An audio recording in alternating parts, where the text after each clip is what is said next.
News पंच में दिल्ली की खबर के साथ, जहां आपको बता दें कि दिल्ली में विधानसभा चुनावों को लेकर पारा इन दिनों हाई बना हुआ है। दिल्ली विधानसभा चुनावों के लिए आज अधिसूचना जारी होने के साथ ही नामांकन की प्रक्रिया भी शुरू हो चुकी है और इसी के साथ राजनीतिक पार्टियों के बीच जुबानी जंग भी तेज हो गई है। हर रोज नए नए मुद्दों पर बहस हो रही है, कभी धर्म को लेकर, कभी मुफ्त वाली योजनाओं को लेकर, तो कभी जाति को लेकर, तो कभी राज्यों के लोगों को लेकर। दरअसल आम आदमी पार्टी के संयोजक अरविंद केजरीवाल ने सियासी बैटिंग करते हुए दिल्ली में जाटों के ओबीसी वर्ग में शामिल न होने और पिछले वर्ग का आरक्षण न मिलने का मुद्दा उठाया। इसके साथ ही फर्जी वोटर का आरोप लगाते हुए उत्तर प्रदेश और बिहार के लोगों का भी जिक्र अरविंद केजरीवाल करते हैं। अरविंद केजरीवाल के इन बयानों पर दिल्ली से लेकर के यूपी बिहार तक सियासत गर्म है और बीजेपी भी हमलावर है। दिखाएंगे आपको दिल्ली के दंगल की हर एक सियासी हलचल, लेकिन उससे पहले आपको बताते हैं पूरी चुनावी प्रक्रिया, क्योंकि आज से शुरू हो रहा है दिल्ली चुनावों के लिए उम्मीदवारों का नामांकन। तो सबसे पहले आपको दिखाते हैं आज नोटिफिकेशन जारी होने के साथ ही नामांकन की जो प्रक्रिया है दिल्ली के अंदर वो शुरू हो चुकी है। और मुख्य तौर पर अगर हम देखें तो दिल्ली के अंदर 3 पार्टियां हैं, आम आदमी पार्टी, भारतीय जनता पार्टी और कांग्रेस पार्टी। नामांकन भरने की अंतिम तारीख है 17 जनवरी। अगर इसी के साथ हम देखें तो तीनों पार्टियों की तरफ से उम्मीदवारों के नामों का भी घोषणा जारी हो चुकी है। 18 जनवरी को नामांकन पत्रों की जांच की जाएगी, 17 तारीख तक नामांकन हो सकते हैं। इसके साथ ही नामांकन वापसी की अंतिम तारीख 20 जनवरी है।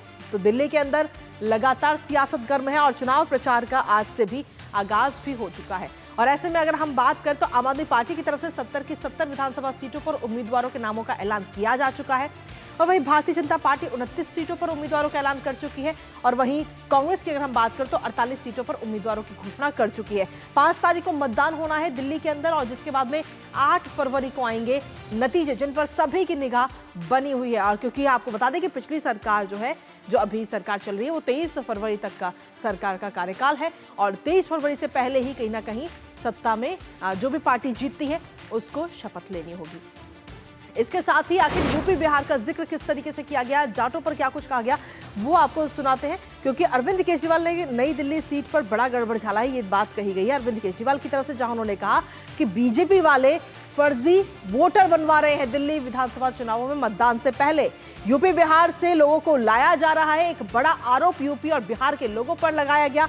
इसके साथ ही अरविंद केजरीवाल ने कहा कि 13,000 नए लोग कहां से आए हैं, ये बड़ा सवाल अरविंद केजरीवाल की तरफ से खड़ा किया जा रहा है। तमाम आरोप लग रहे हैं और नई दिल्ली में वोटर लिस्ट में स्कैम है, ये बात अरविंद केजरीवाल कह रहे हैं। लेकिन वहीं दूसरी तरफ भारतीय जनता पार्टी की अगर हम बात करें तो उनकी तरफ से कहा गया है कि जनता 5 फरवरी को जवाब देगी। यूपी बिहार के लोगों का किस तरीके से अपमान हुआ है इसका जवाब दिया जाएगा। जेपी नड्डा कह रहे हैं कि फर्जी आप हैं, फर्जी आपकी नीयत है, यानी कि आम आदमी पार्टी को कोट करते हुए उन्होंने ये बात कही। साथ ही उन्होंने कहा कि मेहनतकश लोग हैं यूपी बिहार के, उनका सीधे तौर पर अपमान आम आदमी पार्टी कर रही है। आइए आपको एक बार सुनाते हैं क्या कुछ कहना है इस वक्त नेताओं का। 15 दिन में 13,000 नए वोट बनने की एप्लीकेशन आई है। जाहिर तौर पे ये यूपी और बिहार से ला के, यूपी आसपास के स्टेट से ला के फर्जी वोट बनवा रहे हैं ये लोग। तो हमने उनको ये कहा कि इस तरह के लार्ज स्केल पे एडिशन और डिलीशन हो रही है तो 23,000 ये और 5,500 ये 18.5% वोट अगर किसी विधानसभा की इधर से उधर कर दी जाएंगी तो फिर चुनाव थोड़ी है, फिर तो केवल तमाशा है, नाटक है। दिल्ली को जितना बर्बाद आपने करना था वो आप कर चुके। दिल्ली का विकास रोककर जितना खजाना आपने दिल्ली का लूटना था आप लूट चुके। लेकिन कम से कम दिल्ली का सौहार्द मत निकालें। दिल्ली पूरे देश का कल्चर है, ये दिल्ली सबकी है। लेकिन जिस तरह से कल आपने हमारे पूर्वांचल के भाई बहनों को फर्जी वोटर कहकर पूरे पूर्वांचल समाज का जो नाम खराब किया है, बदनाम किया है, वो बेहद निंदनीय है। और ये कोई पहली बार नहीं किया आपने केजरीवाल जी, ये आपके मन का काला सच है जो बार बार आपकी जुबान पर आता है। और इसके साथ ही अगर हम देखें तो दिल्ली में जाटों पर एक बार फिर से राजनीति तेज हो चुकी है। एक दूसरे पर आरोप प्रत्यारोप करते हुए राजनीतिक दल नजर आ रहे हैं। दिल्ली की जो लड़ाई है वो कहीं ना कहीं जाटों पर आ चुकी है और क्या कुछ कहा जा रहा है वो आपको एक बार बताते हैं। आम आदमी पार्टी की तरफ से जाट पर सीधे तौर पर यह दाव खेला गया है और दिल्ली के जाटों को ओबीसी सूची में शामिल करें, ये बात अरविंद केजरीवाल कह रहे हैं।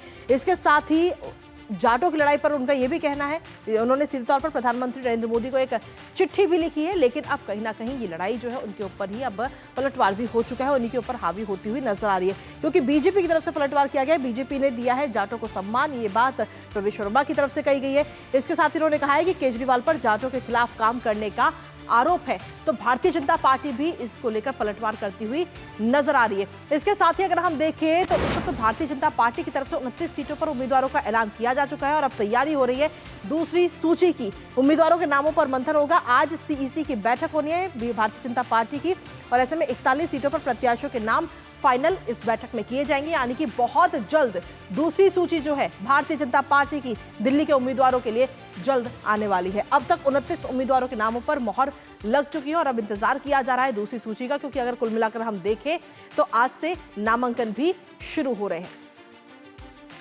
तो इसी के साथ अगर हम देखें तो अगली खबर का साथ ही रुक करते हैं, जहां भारतीय जनता पार्टी ने अभी तक आखिर कौन कौन से उम्मीदवारों को चुनावी मैदान में उतारा है वो भी आपको बता दें। आदर्श नगर से राजकुमार भाटिया चुनावी मैदान में है। बादली से दीपक चौधरी, रिठाला से कुलवंत राणा, मंगोलपुरी से राजकुमार चौहान और नागलोई जाट से शौकीन को टिकट दिया गया। इसके साथ ही रोहिणी से विजेंद्र गुप्ता को, शालीमार बाग से रेखा गुप्ता, मॉडल टाउन से अशोक गोयल और साथ ही करोल बाग से दुष्यंत कुमार गौतम, पटेल नगर से राजकुमार आनंद को चुनावी मैदान में भारतीय जनता पार्टी ने अभी तक उतारा है। कुल मिलाकर 29 उम्मीदवारों की पहली सूची भारतीय जनता पार्टी की तरफ से जारी की गई। इसके साथ ही राजौरी गार्डन की सीट की बात करें तो सरदार मनजिंदर सिंह सिरसा, जनकपुरी सीट से आशीष सूद, बिजवासन सीट से कैलाश गहलोत जो पहले आम आदमी पार्टी में थे हाल ही में भारतीय जनता पार्टी में आए हैं, नई दिल्ली से प्रवेश साहिब सिंह वर्मा और वहीं जंगपुरा से सरदार तरविंदर सिंह को चुनावी मैदान में उतारा गया है। तो ये तमाम उम्मीदवार हैं। 29 उम्मीदवारों की सूची जारी की जा चुकी है और अब बहुत जल्द ही भारतीय जनता पार्टी दूसरी सूची भी जारी करने जा रही है। हमारे साथ में ताजा अपडेट के लिए इस वक्त धीरज जुड़ रहे हैं, सीधा उन्हीं का रुख करते हैं। धीरज, दिल्ली के अंदर अगर हम देखें तो हर रोज नए नए चुनावी मुद्दे नजर आ रहे हैं। कभी फ्री बिज, मुफ्त की रेवड़ियों की बात आती है, तो कभी जातियों की बात की जाती है, कभी धर्म की बात होती है और जाटों की लड़ाई के साथ साथ अब तो अगर हम देखें तो ये लड़ाई अब यूपी बिहार का जिक्र भी इस लड़ाई में हो रहा है। दिल्ली के अंदर यूपी बिहार के लोगों का जिक्र हो रहा है।